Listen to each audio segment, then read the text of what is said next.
We use a lot of writers, designers, and developers to do all kinds of things for sure. But what is going to happen is a lot of that work will be outsourced to robots instead of contractors. And so if I'm a specialist, in other words, I write code for a living, I'm going to get very comfortable with pair programming with a robot. If you don't want to do that, no problem. You're just going to be so inefficient that there's no way that you're going to be able to keep up with the marketplace.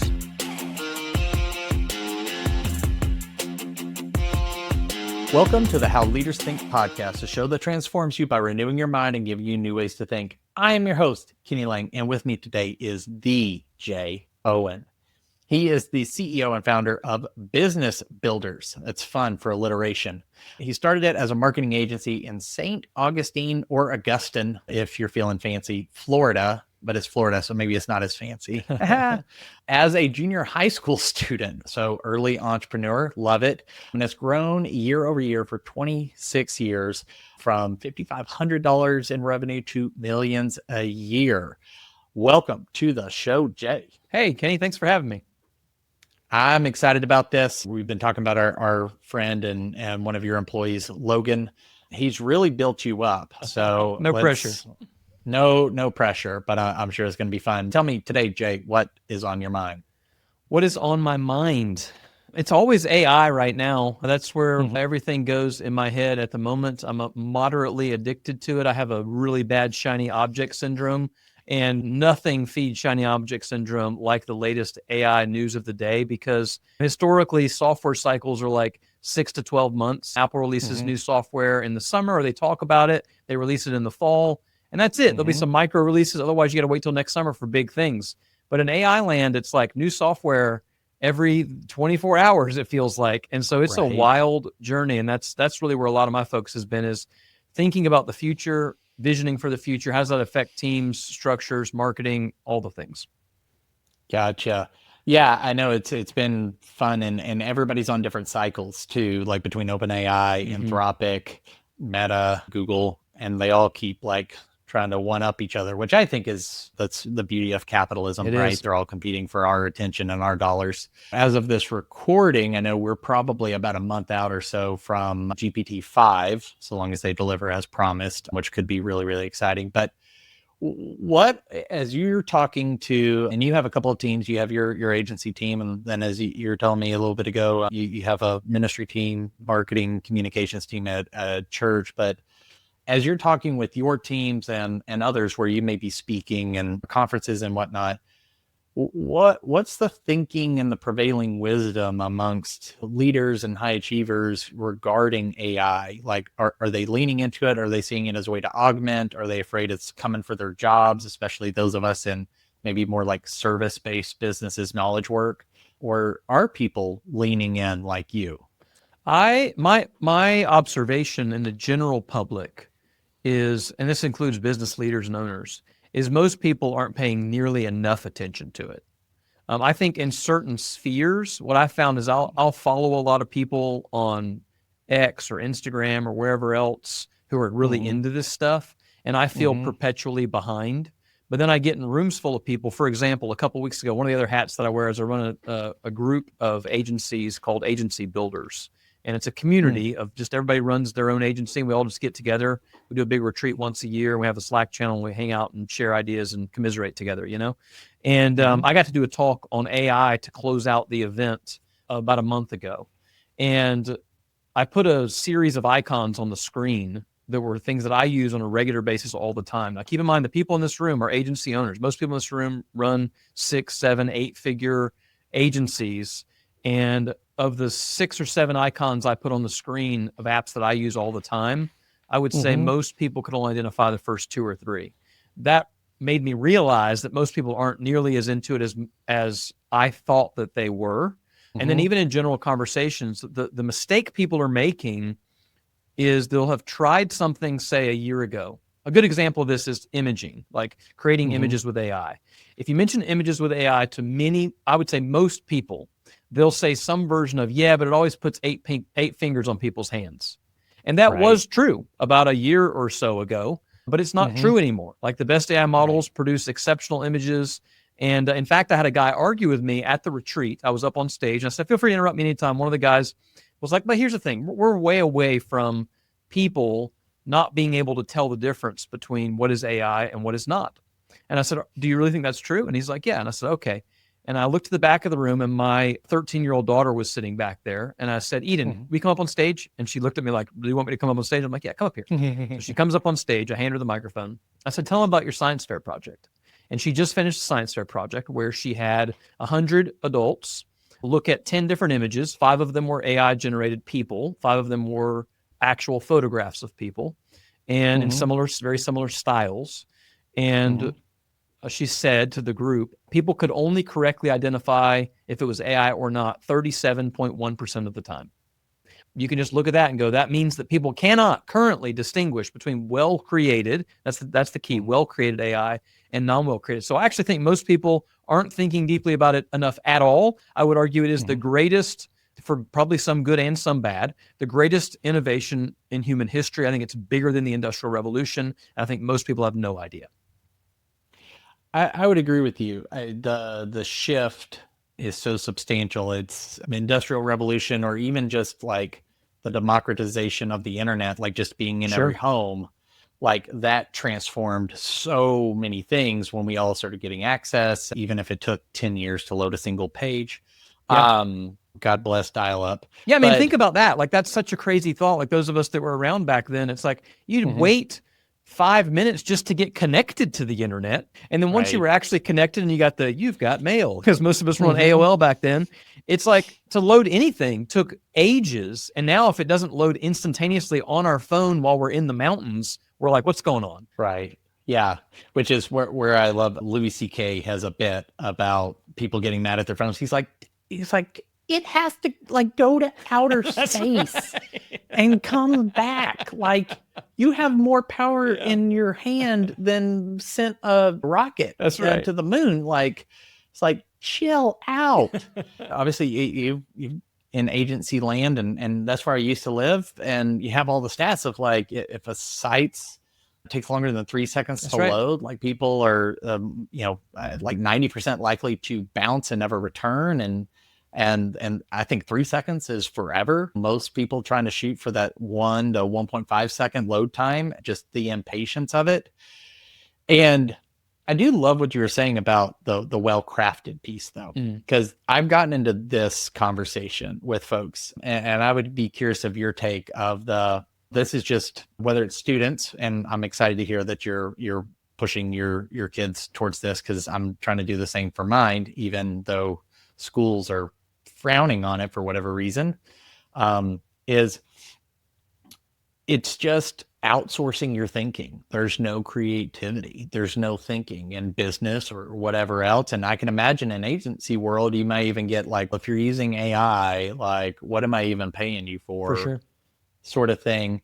How are you addressing and educating people about what it means to have well-crafted deliverables, prompt engineering, things like that, to where folks think it's just absent-minded, let the computers do it. But you and I both know that's not the case, but it seems to be a prevailing thought for the vast majority of people. Yeah, I mean, the objection is exactly what you said, which is some version of AI is going to destroy creativity.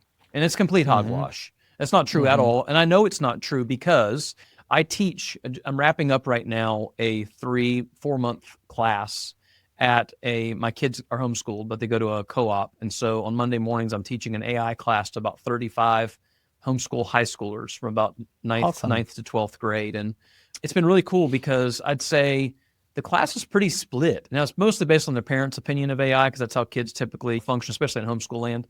And half the class probably was super pro AI. Maybe it was 30. 30 was like super pro AI, 30 was neutral, 30 was anti-AI. By the end of the class, the whole class, there's no homework because I think homework's dumb. And instead what I did was I said, look, I'm going to teach you a bunch of stuff. I'm going to show you many things. And in the last 3 weeks, it's going to be all presentations. And you're going to use your own combination of you partnering with AI to produce something that's interesting to you and to the class that uses multiple AI tools and creativity. If you saw some of the resources and creative outlets that these kids created, it would blow your mind. One of the kids created an actual functioning 3D flight simulator. A video game actually works. He writes zero code into zero design. Another kid wrote a video game that is like a kind of a board game, almost like a Risk style, moving characters around.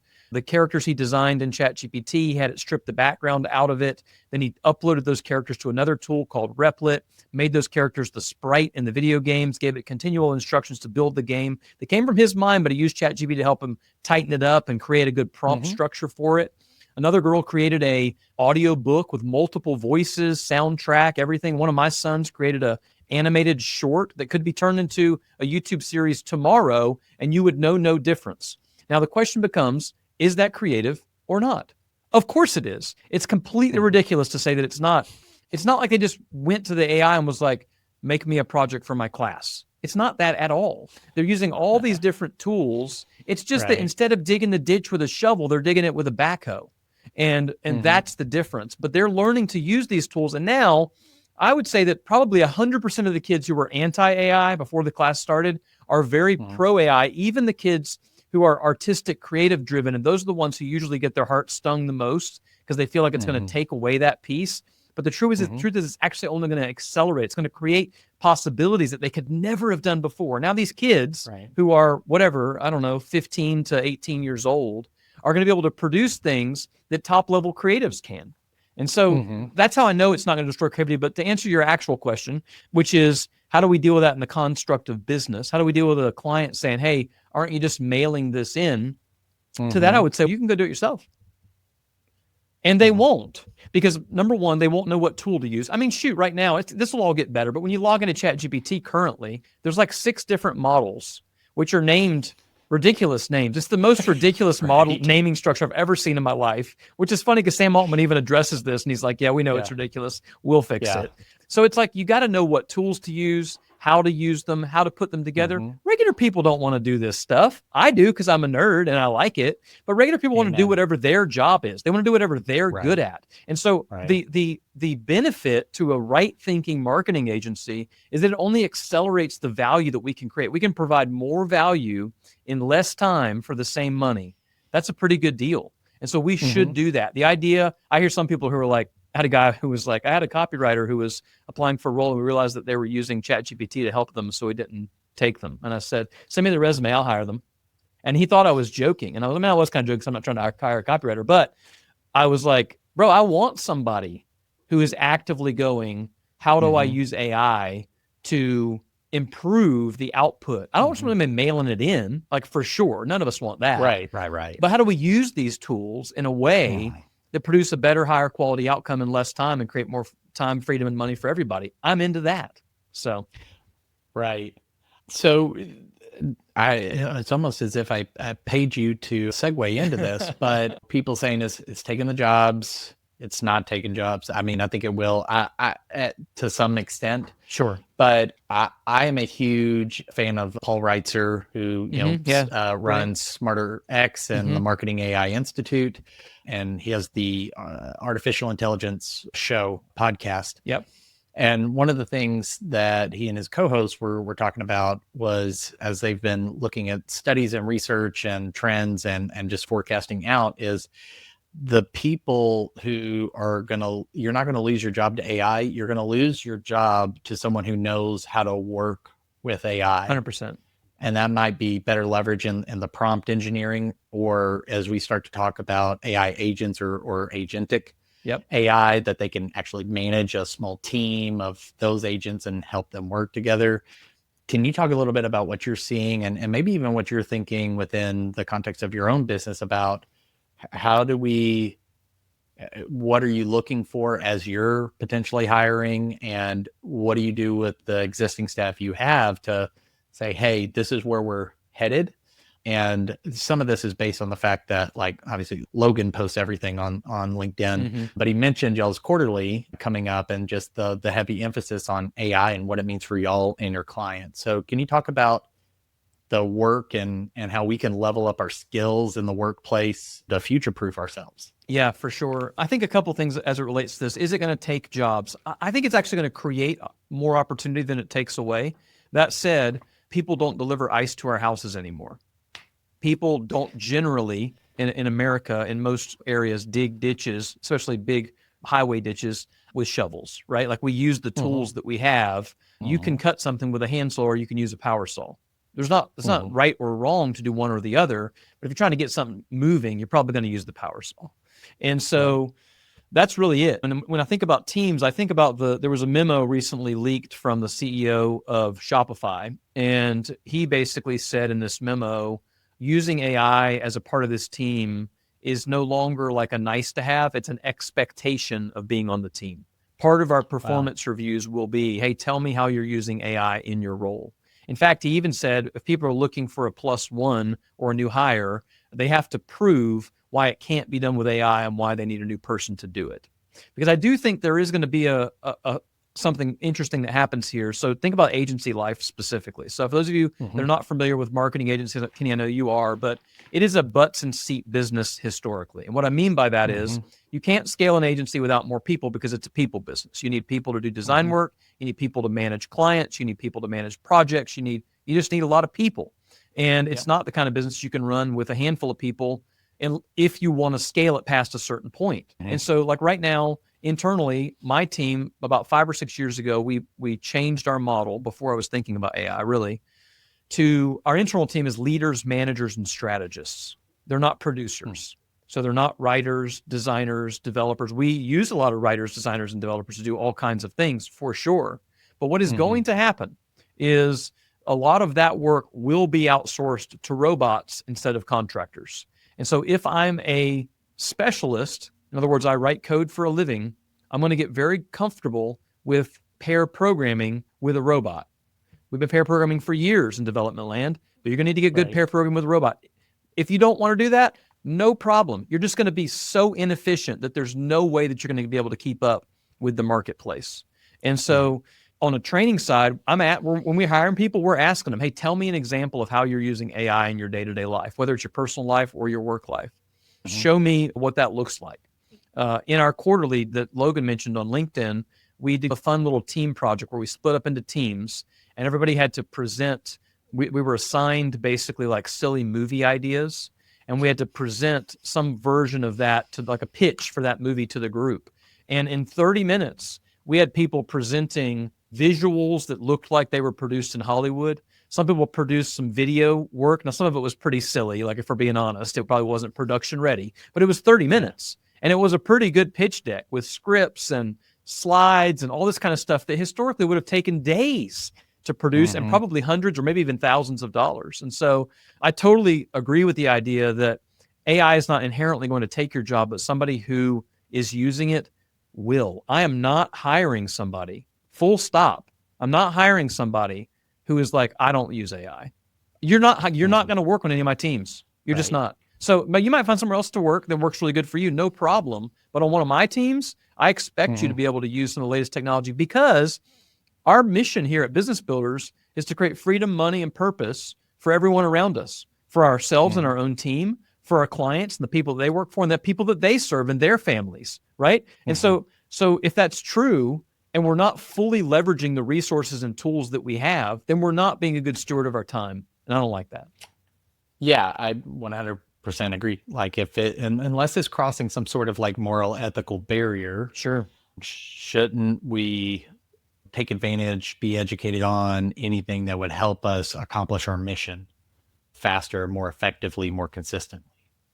Yeah, and this question comes up a lot in ministry. I had a guy the other day, I did a webinar on using AI in ministry land, which is not a whole lot different than business land, if we're being really honest, but people get real sensitive about it. And I had a guy that wanted to debate me on another podcast, and I was like, great, let's roll. And his primary premise was that we can't trust its output. And I'm like, I mean, I know, but can you trust the output of anything that you read or hear unless you know what the source of truth is? And the answer is no, you can't. Like if I listen to a podcast, how do I know if it's true or not? And and so it was just such an interesting thing because people do get really sensitive about it. And I do think there are some boundaries. Like in the ministry space, I do not personally believe that somebody should just have AI write them a sermon and then go deliver it. I don't think that's a good idea. That's a personal conviction. Somebody else could disagree. In business land, I don't think that we should lie about using these tools. I think we should be open about it. I think our clients should want us to use them because it's going to be better for them in the long run if we are the experts in these tools. I completely agree. I actually was working. My church is also one of my clients, and I was working with the lead pastor on. I was like, you should probably have like a co-CEO, lead pastor, or something that you can bounce ideas off, because we're a small church. Like, we don't have a giant staff, we don't have a ton of money, and to be honest, like $20 a month for any of these tools is a steal. Oh, it's for crazy. It's the like hiring amount an of value, employee. right? And you don't have to give it benefits. That's right. The overhead's a lot lower. But was showing him, like, here's how you could engineer some prompts and some instructions so that it could help you think through your message, because he loves writing. He's very, very gifted. But what if you want to research some things? What if you're looking for a story illustration to find something? Like, there's a whole lot of stuff, like building taking your time to build a sermon, or even just a speech, a keynote, a presentation, or whatever. sure. Like, that's important. But whether it's ministry or business, you're still in the business of people. Well, at the end of the day, too, it's no different than having a teaching assistant, like who's in a college, who's going out and doing research for you, or helping you grade papers or whatever else, or a ghostwriter. I mean, people talk about, people should write their own books, and I'm like, most of the books that you've read that are from an executive or a pastor, I would be willing to bet that 70+% of them were not written fully by that person. They sat and talked to somebody else, and that person wrote that book. Because most of these people are not writers. Like, that's the point. Yeah. They're typically leaders, they're speakers, they're good on stage most of the time, but they're not inherently good writers. So they probably shouldn't be writing a book. But their ideas may have value in a book, so they should partner with someone, or in this case, a robot, to help, or sometimes a combination of both. Right.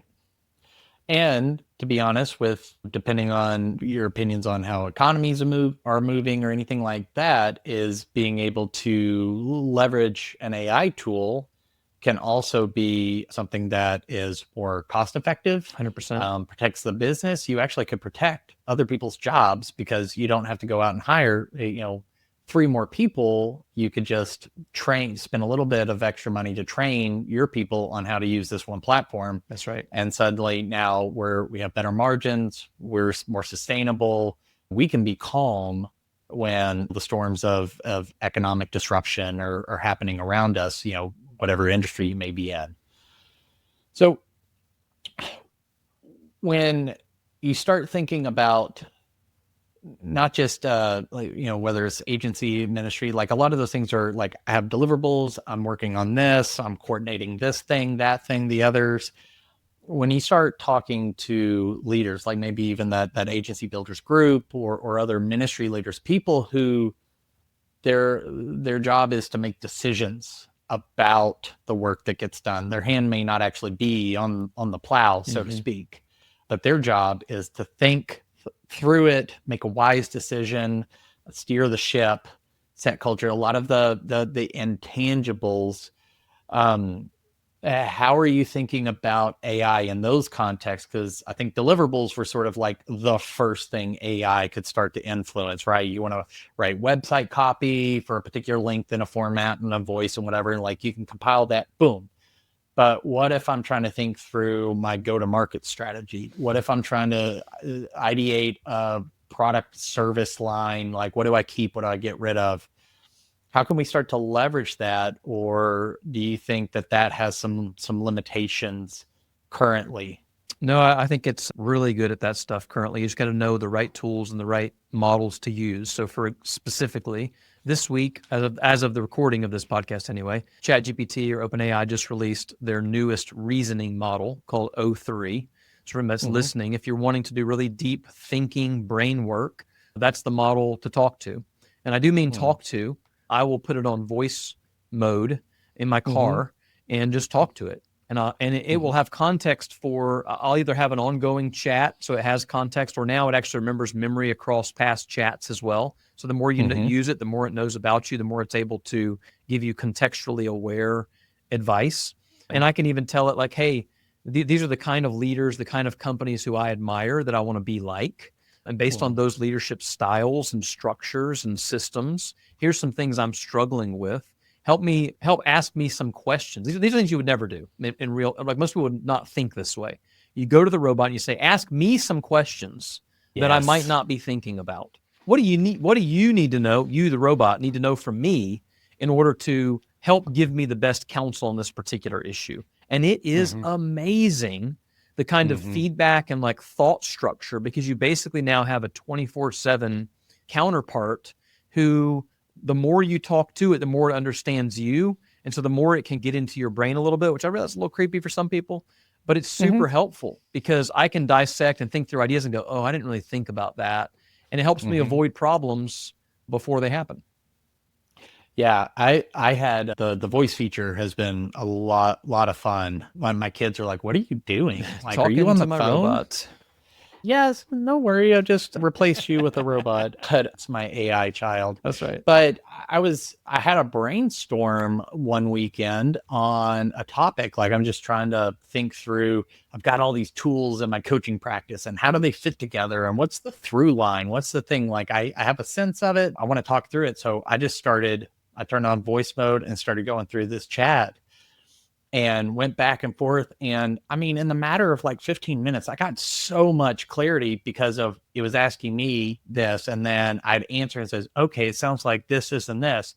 Have you considered A, B, and C and how they could interplay here? And I'm like, no, let's explore this one. And it just keeps taking you down these paths, which I think, again, fascinating, could be weird. It does feel weird the first time you do it, but then you start to get used to it. And I do love being asked those questions, because one thing that I figured out is I pride myself on asking good questions. I'm an interviewer on a podcast. I'm a coach, a facilitator. Like, that's supposed to be my job, is asking really good questions. But I can't ninja myself, right? Like, you could ask me the exact same question I asked myself. I'm going to give you the better answer. That's right. And so now I can leverage AI for it. And something you mentioned about like, hey, I admire A, B, and C, and I want you to maybe give, like, what would they say? My coach, Benj Miller, was talking on a Monday call with a bunch of us system and soul coaches. And he said, here's something I played with over the weekend. And I'd love to hear if y'all test this out. Is I had ChatGPT help build a custom GPT that is like a personal board of directors. And I said, probably this number of people, I want different domains, and I'll start giving you the different people I want you to act as. And he goes, and so it's people, he goes, I would never get access to. Maybe they're not even living, right? Like, they're just, we're prolific authors and thought leaders or whatever. And he goes, and now I can open up this GPT and say, I'm thinking about this in my business. Can you help me think through it? Make sure I'm not missing anything, or help me see how this impacts the other things I have going, so I can see the relationship. And so it was just fascinating. I've heard it twice in 1 week. So I'm like, all right, like, universe, Lord, whatever. I was like, I'll go build one of these. Apparently I need it. But is that helping you? Because you sound like a guy who's in peer groups, probably as a coach, these sort of things, and you've invested in yourself. How do you balance investing in yourself where you can, I mean, you have the entirety of the internet at the disposal of AI, and it can morph into any person you have access to or never could talk to in a million years. How are you balancing still gleaning wisdom and sharpening yourself with humans, friends, other entrepreneurs, leaders, coaches, mentors, and what AI can bring? How do you start to bring that into balance? Yeah, this is a great question, really important. I think that the world is going to diverge in two specific directions at the same time over the next decade or two. One is a highly automated, AI-driven future, literally driven. I mean, I don't know if anybody's ridden in a full self-driving Tesla lately, but the software as of the last 3 to 6 months is unbelievable. It drives better than, I would say, 90% of human beings. It is unbelievable. Now, that's a low standard. That's true. Maybe 95. When I first got my Tesla 4+ years ago, the autopilot was glorified cruise control. It was cool, but it was super jerky and not real smooth.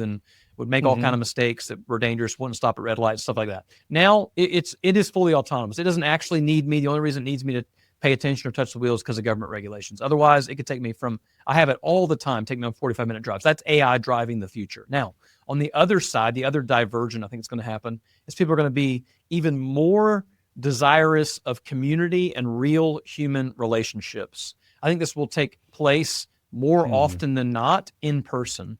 We know that this is a big problem for humanity because we all lived through COVID, right? And when you live through COVID, one thing became extremely apparent, which is that it's not good for man to be alone.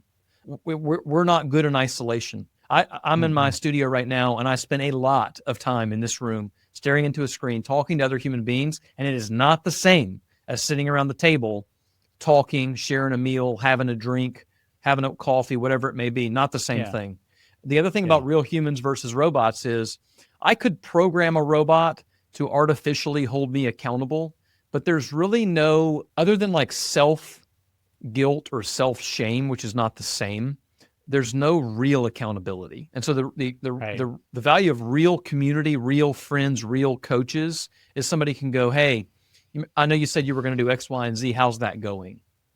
And you have to be able to... you can't turn off a person. Exactly. You can't go, I'm closing the window. Exactly. I mean, it'd be funny to do that to somebody in real life. Like, just swipe them out, get out of here. So I actually think that the value of in-person specifically, I'm going to double down on some of the in-person stuff, relationships, community, coaching, all those kind of things is more important now than ever, because the one thing you got to pay attention to when you are coaching with AI or communicating with AI or getting feedback from it is a confirmation bias beast. It loves to tell you what you want to hear. And so you got to be really careful about that. In fact, it's really good to give it prompts like, hey, don't just tell me what I want to hear. Shoot it to me straight. Like, tell me the negatives as well. Sometimes you got to tell it that, because otherwise it'll just puff your ego up because it's a dopamine machine. And so you got to be really careful of that. I listened. I think you're spot on where I think we're going to see the value of human relationships and need to lean in. So we'll be a little less like hybrid, mix everything together, and it'll be, I have my AI time and then I have my I'm disconnected. But that bias, there is a great, it's a 5-hour long podcast. It's with the founder CEO of Anthropic, which makes Claude AI, if anybody doesn't know. And it had him, somebody who was over programming, and then they have a head of like personality or character for the AI and how they're shaping like the being overly affirmative. Yep. It's like, people are or overly apologetic. Like, how should you want to interact with this person? And so that was really, if you really want to nerd out, I do. It is a phenomenal podcast that I'll have to find out. I'll tell you later, or I'll put it in the show notes. My editor will hunt me down for it. But it was just cool to hear how they're working through that. Like, it's not just ones and zeros. Like, they're having to do stuff so it can expose its thinking to them. It starts asking and answering its own questions.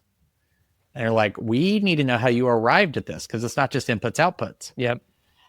And one of the pieces of advice I'd heard is exactly what you're saying, is working this into instructions. Like, if you're building a custom GPT or a custom project, if you're in Claude, a lot of them have like some base level instructions, is baking in, I want you to ask me questions first. I need you to disagree with me when I'm wrong, or just whatever it is that can create that counterbalance. And I found that when I make sure that that's included in the instructions, or at least in the prompt, my outcome is a lot better. And I also feel a lot more confident about whatever project task I was working on, is like, oh, the quality is going to be much better, because then I go and I show it to a human that might know something more about it than I do. And they're like, no, that looks good. I think this seems well thought out. And I was like, I did this all on my own. I am so smart. Jay, thank you so much for that. I could keep going on because I love nerding out about this, and so do you. But if somebody is listening and they're like, okay, I hear what you're saying. I don't want to get left behind. I don't want to be a leader who gets left behind, or a worker. What's a baby step someone could take in the next 24 hours, spending little to no money, to make themselves more, I don't know what the right term would be, AI ready, Yeah. or AI educated for this future of not just work, but society? Yeah, I've seen a lot of people struggle with knowing, how do I even prompt? What are some of these little hacks of simple things that change everything? What tools should I even be using? Because there's so many out there and it's changing every day. Right. So I actually put together a free guide that people can download. They can just go to aiwithjay.com. That's aiwithjay.com. And there's a Okay. free resource download they can grab on there. I'm updating it pretty regularly. I'm actually about to send out a fresh update here, probably before this podcast goes live. And then I'm going to be hosting some free webinars as well around the topic, just to help community engagement, because I think that this is going to change the world, and I want it as best I can to have an influence to help change it for good instead of evil. And so yeah, aiwithj.com is a great free resource. Download that, read through it, and go play with some stuff. Curiosity is key. If you're not the most curious person in your organization, you should either develop that skill or hire somebody who has it, because you need somebody right now who's going, hey, check this thing out. Hey, what about this? Have you tried this? If you're not that person, that's okay, but you need somebody in your organization who is that person, and it'll change everything. Yes. I love that. So we'll link up AI with Jay. And if people wanted to know more about the webinars, where do they go to find out about those or sign up for them? Same thing. If you just sign up at aiwithj.com, I'll send it all out through that same link. So single place to go for all that. Beautiful. Love that. Jay, thank you so much. And if somebody wanted to know more about you and your work, or business builders or any of that, where would you send them? Sure. I've got a podcast called Building a Business That Lasts, where I host other business owners that have been in business for 10 years or more, and a book by the same title that I wrote on our 20th company anniversary. All those resources, everything else that's available, a lot of it is for free, is available at jayowenlive.com.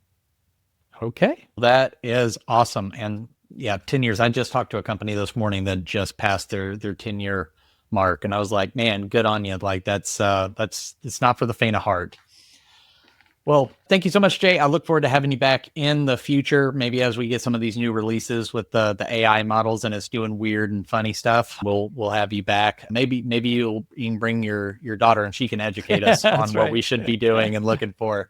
Thank you to you, the listeners. Like that you would spend any part of your day listening is just an honor for me. I hope that you found it both entertaining and educational, and that you are taking action to grow your leadership. If you would like, rate, review, subscribe, whatever the right button is on your platform of choice, I would appreciate it. Leave comments. I want to make this podcast for you. I enjoy this. I get to talk to cool people like Jay, but at the end of the day, the podcast is for you.